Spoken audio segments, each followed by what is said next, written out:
drug companies. Pfizer, I understand yesterday, announced that they're considering joining with I think it's an Irish company, so they could offshore their headquarters and their profits and avoid to Ireland and avoid their taxes. And there's a lot of other companies who've already done that. Yes. Comment. Well, I think it stinks, and it's not just drug companies.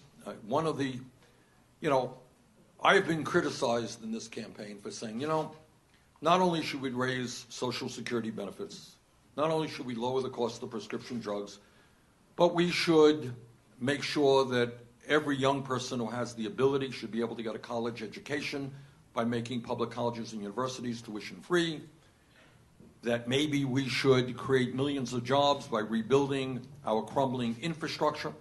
And people say, well, how are you going to pay for all of this stuff? Well, I'll tell you how we're going to pay for it. By ending those types of loopholes. There are major corporations in this country who in a given year make billions of dollars in profit. You know how much they pay in taxes? That's right, zero. They pay zero. We've got to eliminate that. In my view, we have to impose a tax on Wall Street speculation. We've got to make the estate tax much more progressive, which impacts only the very, very, very wealthiest people in this country. So I think, given the fact that there has been a multi-trillion-dollar transfer of wealth from the middle class to the top 0.1%, it is appropriate in a variety of ways to end these loopholes and to ask the very wealthiest people to start paying their fair share of taxes so people in the middle can start living with some dignity. Yes, ma'am. Stand up. Hi, I'm Marissa. Given the setting, I'm sure a lot of people in this room have known someone or lost someone due to Alzheimer's or another dementia. As Senator, you've been very progressive in the needs of the Alzheimer's community. So I'm wondering, as President, what would you do to ensure that caregivers get the support they need, and will you continue to talk about this in Absolutely, absolutely. And I will talk about it for several reasons. Alzheimer's is a terrible and tragic illness, as you know, causing, well, we all know what Alzheimer's does and what it means to families when your mom doesn't know who you are and so forth. But here's what else it is doing. Not only is it a human tragedy for large numbers and growing numbers, as we live longer, it becomes a more serious problem. You know what else it is? It is going to be a major crisis for Medicare. We're going to be spending a very significant part of our Medicare budget just on Alzheimer's. So it goes without saying that we have to support strongly that growing population of people who are dealing with Alzheimer's and the folks who work with them. That goes without saying. But you know what else we also have to do? We have to invest heavily in treatment and breakthroughs to see if we can make some progress in reducing the rate of Alzheimer's in this country. Thank you for raising that. That is a growing and very, very serious issue, and I feel strongly about it. Sir. How do you propose on getting these programs through a notoriously uncooperative Congress? Question is, gentleman suggesting that it is an uncooperative Congress. Now, what made you reach that decision? I don't. Well, I was up to 3 o'clock in the morning voting last night. That's how uncooperative it was. We're going to wrap that up a little bit earlier. But it's a good question. And let me tell you how I would go about doing it in two ways. Number one, throughout my career, while you're looking at somebody who's probably the most progressive member of the Congress, of the United States Senate, I've worked with Republicans on issues where we can come together. For example, last year, I was chairman of the Senate Veterans Committee, and I am determined to do everything I can to make sure that veterans in this country get the best health care that they can without waiting lines, get access to our hospitals and CBOCs in a reasonable period of time. I ended up working on that legislation with John McCain, and John and I are friends, but we disagree on everything. But we worked together, and I worked with the Republican chairman in the House, a guy named Jeff Miller from Florida. And we came together with a pretty good package, $17 billion, that I think will provide increased health care to our veterans. So I've done that throughout my career. But more importantly, let me say this. All of the ideas that I talked to you about expanding and extending the life of Social Security. The vast majority of the American people support. Okay, it's not a radical idea that I just woke up saying, you know. This is what the American people understand, what you know, is that millions and millions of seniors cannot make it on $13,000, $14,000, $15,000 a year. We've got to help them. We've got to give more support to them. So this is a popular idea. The problem is we now have a Congress, and this is the essence of the problem.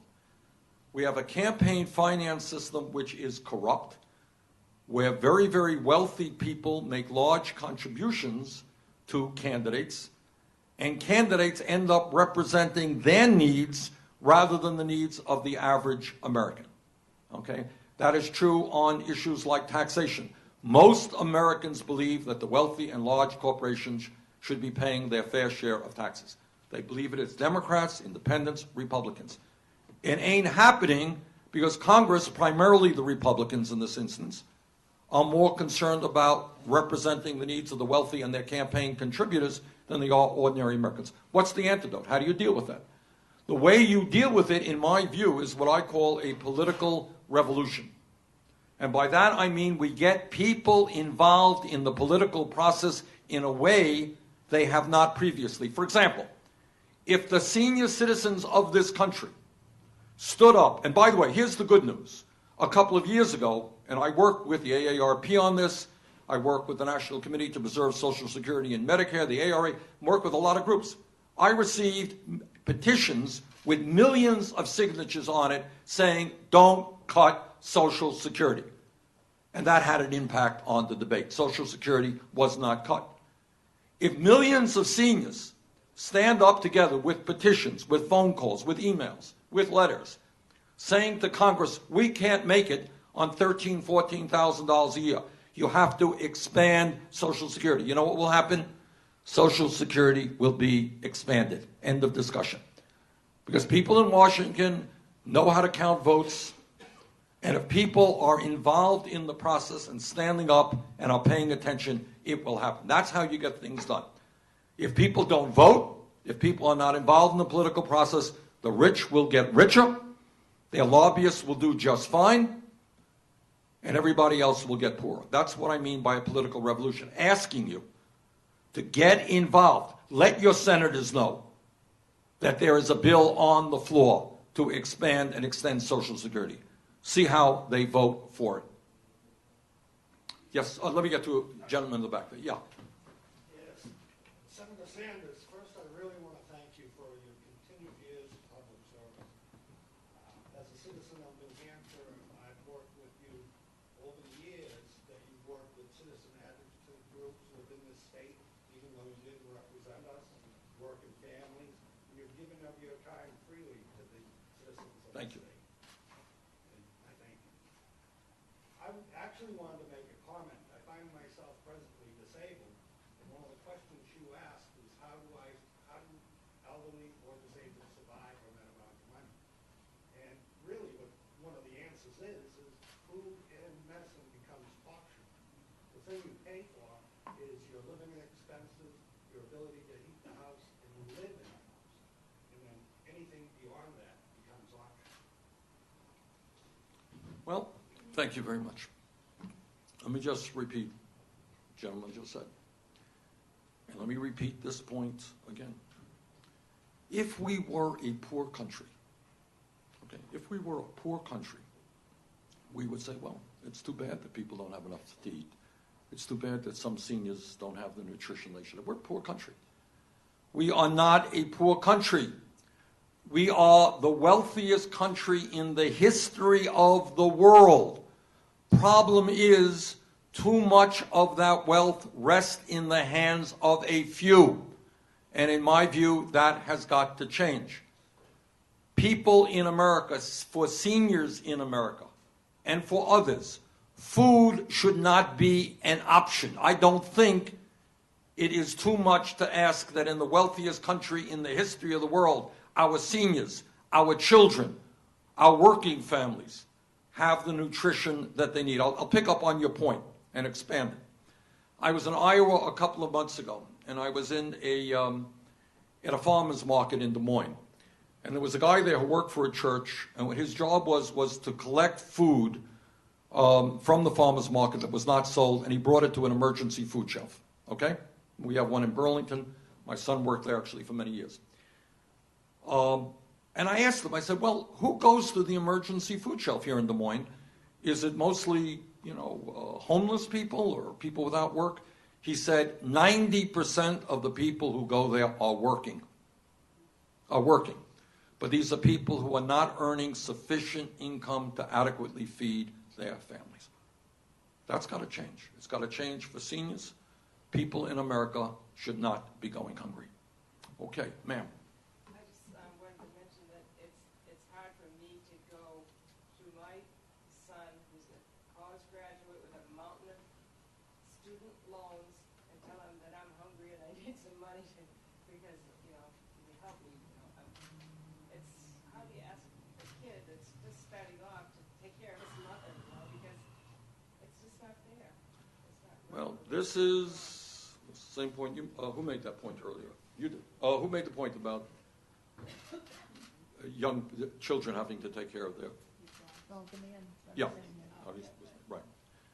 Look, and you're raising another issue. And that's why I'm running for president. I want us to rethink these things. Again, I don't want to be terribly partisan here. But I want to tell you, I'm the ranking member of the Senate Budget Committee, which means I'm the leader of the Democrats. Republicans are a majority. This is the Republican budget that was passed. And what a budget is a recommendations to the appropriations committees. This is what was passed a number of months ago. You tell me whether anybody you know thinks this vaguely makes sense. Here's what it did.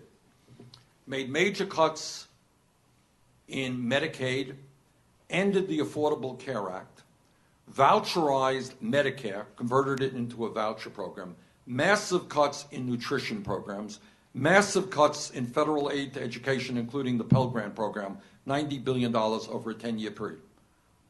And then you know what else they did? Over a 10-year period, they gave $250 billion in tax breaks to the wealthiest 0.2%.